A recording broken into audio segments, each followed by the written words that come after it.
So we've got given our results. We're going to compare it against normative data and give recommendations. So she shows excellent flexibility of 47 centimeters compared to the average of 30 centimeters, which is 14 centimeters greater.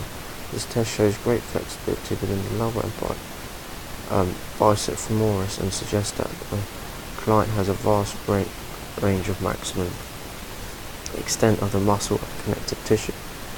This further shows good strength of the opposing muscle groups to be able to hold the limbs in position while she stretches. Although the client is a female, and gender does affect the range of motion around the joint, because females have higher levels of estrogen, which is the hormone responsible for muscle connectivity, tissue elasticity. This test only supports results from the hamstring group and lower back flexibility, and the type of joint can affect the results of flexibility as the physical size and shape of the joint and the shape of the articular bones can inhibit the range of motion. This is useful during both netball and basketball. Flexibility is useful during both netball and basketball in order to stretch to either receive a pass or intercept the pass. Having increased levels of flexibility will reduce the likelihood of injury, and if you were to have low levels of flexibility, then dribbling at lower levels, at higher levels during basketball would be much more difficult and result in the performer losing possession more often.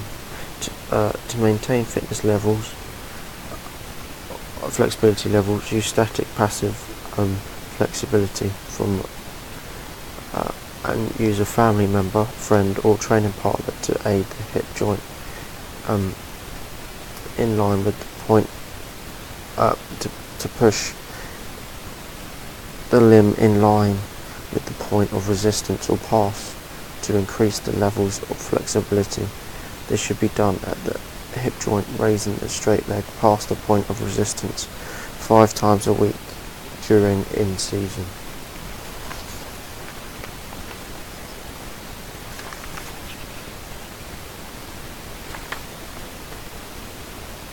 Strength. From the results we can see that the strength in the wrist is fairly weak at 23.7 kilograms compared to the average performer 40 kilograms. This tells us that a client has relatively low ability to produce large amounts of force in a single contraction. Normally females do have less physical strength due to the nature of males having higher testosterone levels.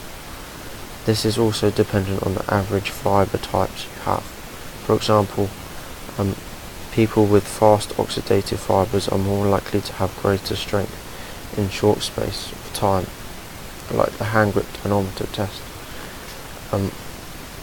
This is because FG fibres contract large motor units, allowing a greater force of contraction. Strength is especially useful in basketball to pass the ball firmly to a teammate without it being intercepted, making it have a flat trajectory rather than a loop pass that give the defender time to intercept the pass. Furthermore, strength in the wrist, flexors and extenders, tricep brachii, infraspinatus and trapezius are vital in achieving a pass that can be thrown a greater distance, eliminating more of the opposition from the game and freeing up more space for players to run into. To improve the strength of the performer, should complete a one rep max test on the bench press to justify the starting point for the weight used. The user should complete a bench press exercise for 5 reps of 4 sets to begin with, working at 85% 1 rep max 3 times a week for 2 weeks, before progressing to 5 reps at 4 sets, 90% intensity. This will improve the client's strength in areas to be able to pass further. Aerobic capacity is commonly referred to as VO2 max and is the maximum amount of air in your body can utilise in a minute. This measurement can determine how fit you are. 43 millilitres a kilogram is the average for a female performer of 17 years of age, but the client reached 38.4 millilitres a kilogram.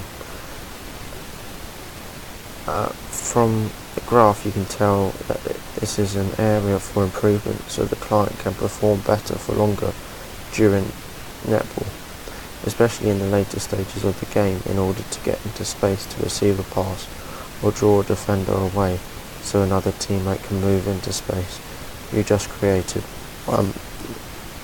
So working hard off the ball. Here the performer may only be able to work up to 55% of the VO2 max, as the results suggest, before fatiguing, whereas an aerobic athlete may be able to train at around 85% of the VO2 max before fatiguing.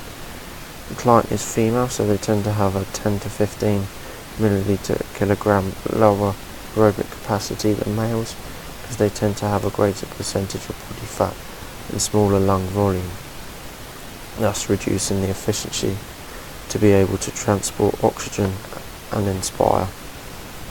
Although I am concerned with the intensity that the client is working at during her current training sessions, as aerobic training will increase VO2 max by around 10% and cause adaptations like efficiency to transport and utilise oxygen and greater strength of inspiratory muscles like the external intercostal, but is not shown in the results here, so a higher RPE is needed and therefore high interval intensity training is suitable. To improve aerobic capacity, I suggest using high intensity interval training. This is where the performer will work hard at the high intensity for a period of time, and then this is shortly followed by a rest period. Therefore, I suggest the performer should run at an intensity of 85% for 20 seconds, followed by 20 seconds rest by jogging at 50% of their heart rate max. They should do this for 15 minutes, 3 times a week. To progress, use the principle of overload after 2 weeks by increasing the workload to 4 to 5 sessions a week. This will help increase the strength of the intercostal muscles